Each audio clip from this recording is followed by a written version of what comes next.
The conflicts of interest attended to Donald Trump's cabinet picks, I just think cannot be ignored. They need to be taken incredibly seriously. I mean, conflicts of interest used to be a thing that was taken very seriously.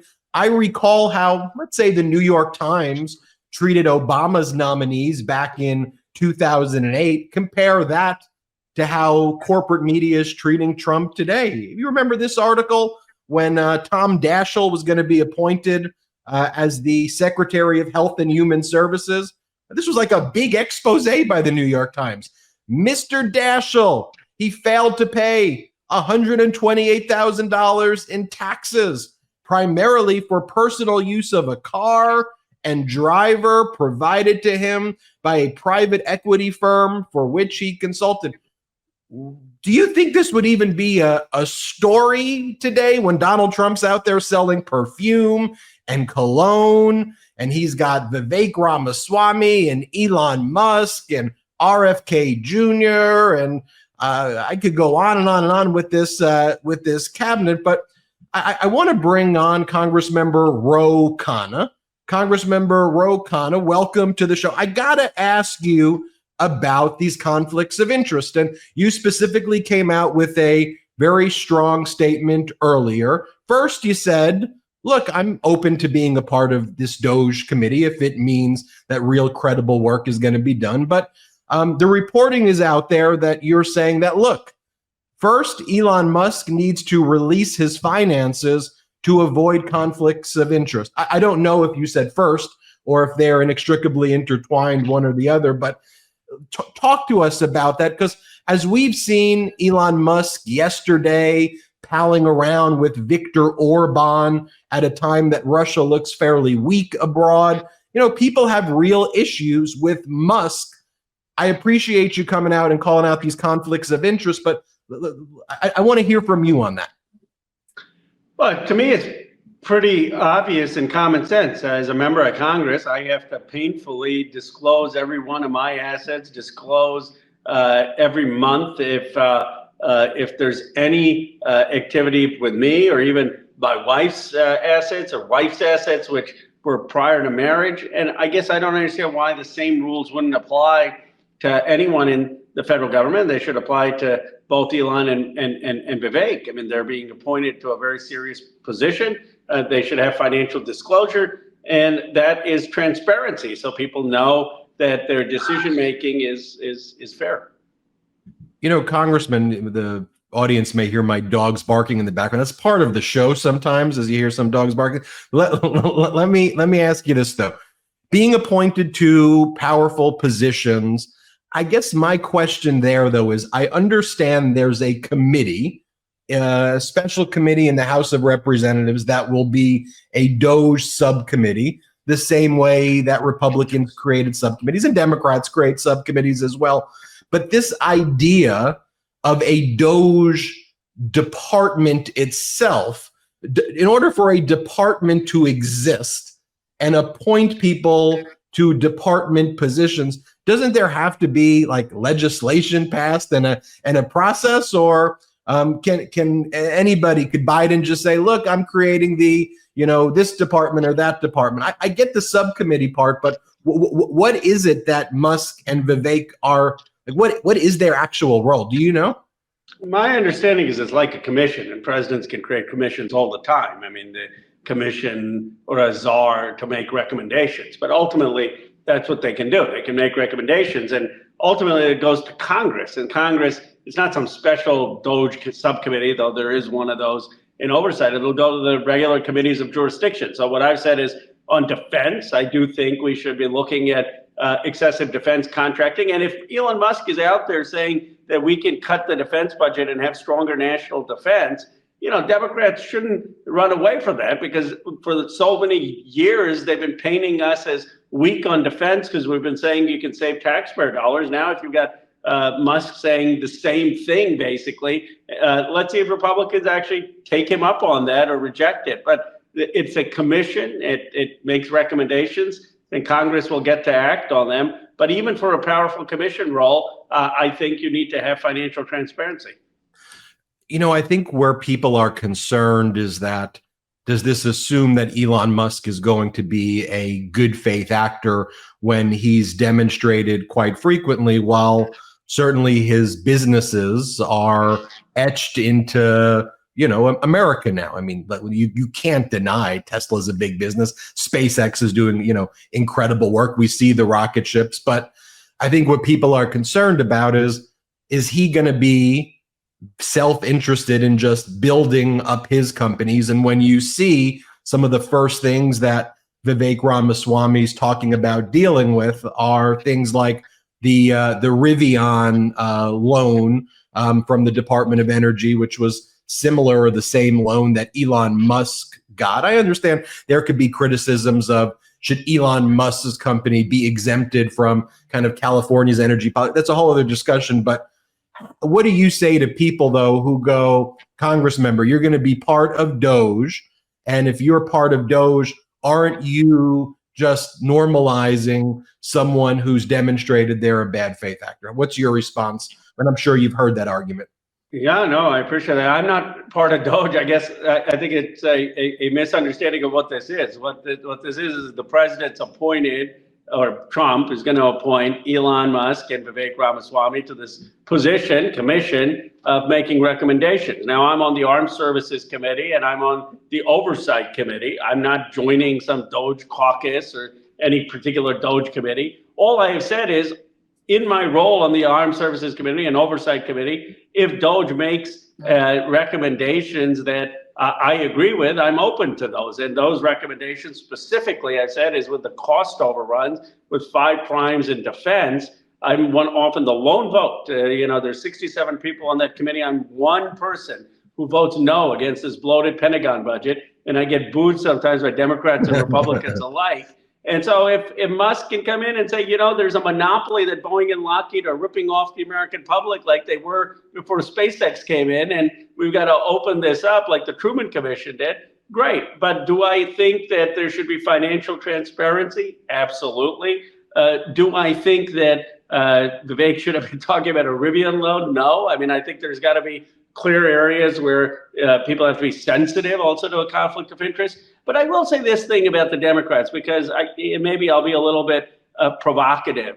In this country, we love people who build things. We like people who send up rockets to space more than we like politicians. And the reality is that if we don't appreciate we can strongly disagree where Elon says bad, dumb things, and I have, both publicly and privately.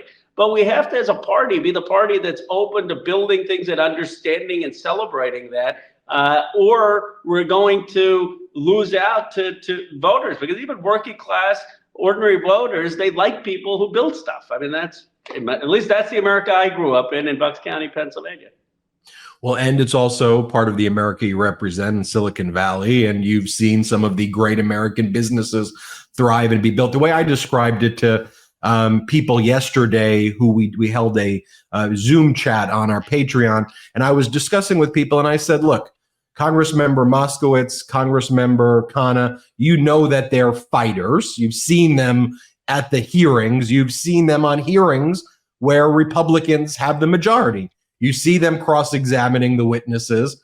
Would you rather have them there holding Republicans accountable and holding feet to the fire? Here's what you say you're going to do it. And if they don't do it, you're going to be out there very publicly saying, you're lying to the American people, you're screwing us.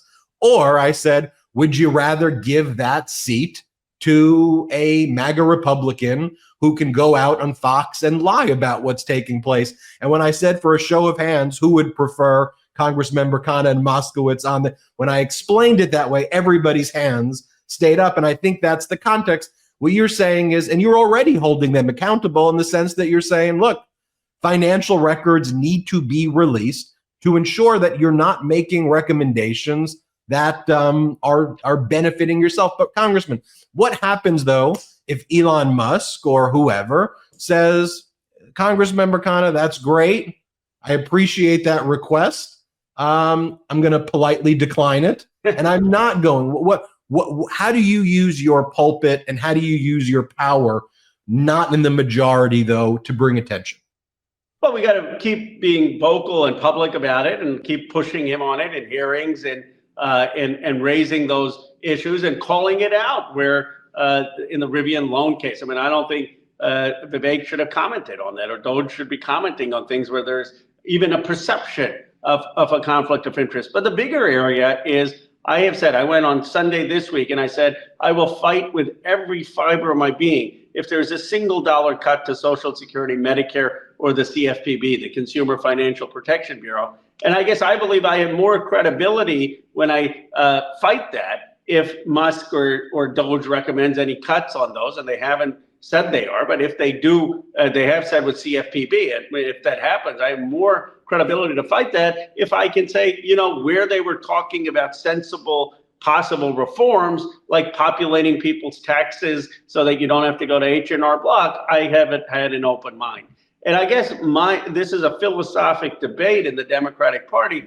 Do we just have a blanket opposition? I understand why some people may want to say in a Trump administration, where Trump is threatening to put Jamie Raskin in jail, and where it's surrounding with billionaires, where the total net worth is, nearly $50 billion of all these people, not even including Musk, that we just need opposition. My view is that what we should be doing is looking at policies and where there is things that can move the American people forward, ideas, we should say we will work there, and where they go overbroad and overreach, which they will, we strongly oppose. I think that's the way back to the majority. Congressman, do you get the feeling that these cabinet picks by Donald Trump, though a lot of them are, he's picking people who literally are going to try to destroy the agencies that they're being picked for? I mean, the contrast to me is, if you take a look, and we may agree, we may disagree on this one, but like take any one of them, but like the IRS commissioner, former Congressmember Billy Long, who Donald Trump wants to be the IRS commissioner. Trump's going to have to fire the existing IRS commissioner, who's a fairly bipartisan guy. Coincidentally went to my high school, not when I was there, which was a fun fact that I found out. But a guy who I thought has brought some efficiency to the IRS, who's developed systems, online filing systems, equipping it for the modern day, versus who Trump wants to pick is a guy who went on the House floor, and when he would do his like auctioneer voice, $1, $2, $3, $5, $5, but he would be saying that this is why we need to abolish the IRS, put in a regressive tax that would seem to not benefit most Americans. I don't know about that, but you look at it, all of it. Do you have that sense? Do you agree with me on how do you assess Trump's cabinet? And are there even areas that you think people should be focusing more attention on that they aren't already than the high profile ones? Well, they're not people I would appoint. Obviously, I was out there I can't even count how many swing states for Kamala Harris for precisely this reason. Trump's theory, though, he didn't hide the ball during the election. He said he says that he's going to provide massive tax cuts and cut regulations. And I think that's what he intends to do. And he's gotten people from the private sector, very wealthy people, to help him do that. The problem is that the working class folks, the middle class folks who aren't getting enough wages, who don't have health care, who are complaining because their insurance is being denied, they aren't going to be helped. And I think what we need to do is just make the factual argument to folks that, look, you gave him a shot. You gave him a shot because you thought your politicians had sold your jobs to Mexico or China, because industries were destroyed. He had promised to bring back these new factories, promised to have your wages go up. And he got in there, he had a bunch of billionaires, they cut all the regulations, and they provided tax cuts. And where are the new factories? Where are your wages? Have they really gone up? Or do you want to do what Democrats do, which is believe that we're going to help provide federal investment in getting these new factories, as President Biden did, that we're going to fight for a new higher minimum wage, that we're going to have workers get stocks? I think our policies actually are right. I think our communication was lousy, and we can get into why. But a lot of our policies are right, but the policies will be better heard if we're factual about it. And here is one of the places, I don't always ideologically agree with Bill Clinton and Barack Obama, but the reason they were two-term presidents and two of the greatest talents in our party is that they respected the American people enough to believe in persuasion. You know what they actually thought? When you hear Bill Clinton talk to folks who are blue collar, he treats them that they're really, really smart, and that we don't need to condescend to them, and we don't need to sensationalize, and they're capable of understanding argument.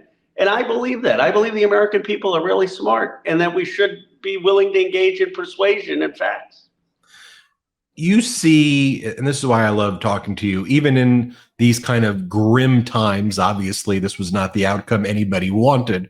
There is this, I hate referring to it this way, but at a loss of words, the F around and kind of find out. I don't want people, I don't like the term because they're my fellow Americans. I don't want them to find out. Even if they voted against their interest, I want them to still do well. But with people Googling now, wait a minute, is my healthcare really going to be taken away? Wait a minute, Donald Trump just spoke on Meet the Press, and he's still saying you're still doing the concepts of a plan thing. You haven't even thought about what that actually looks like while you want to take away my healthcare. Googling tariffs. So you're telling me actually now that all of these products are going to go way up, and what egg prices? Wait a minute. Now the H5N1 strand, it's a real thing. Whoa, wait a minute. RFK Jr. wants to appoint the raw milk guy who in California, they banned some of the milk because of avian. Whoa, there's some real issues. They were having this moment. You think that there's an opportunity here in these times to communicate to the people. I'll give you the final word and kind of how you're going to use your position to do that, and how you think how we improve and what's on the horizon. Well, absolutely. There's an opportunity to communicate factually about where Trump is going to overreach and do things that aren't going to help the people he said he would help. But I think the Democrats need to keep in mind the North Star of why we lost and what we need to do to turn this around. And that to me was a story that Chancey told on a New York Times daily podcast. Chancey is a 43-year-old African-American in Milwaukee. He was working in Master Lock. In 2012, President Obama comes there and says manufacturing is coming back. And Chancey talks about how he shook President Obama's hand. He was very proud, $30 job, helping pay child support responsibly, doing everything right.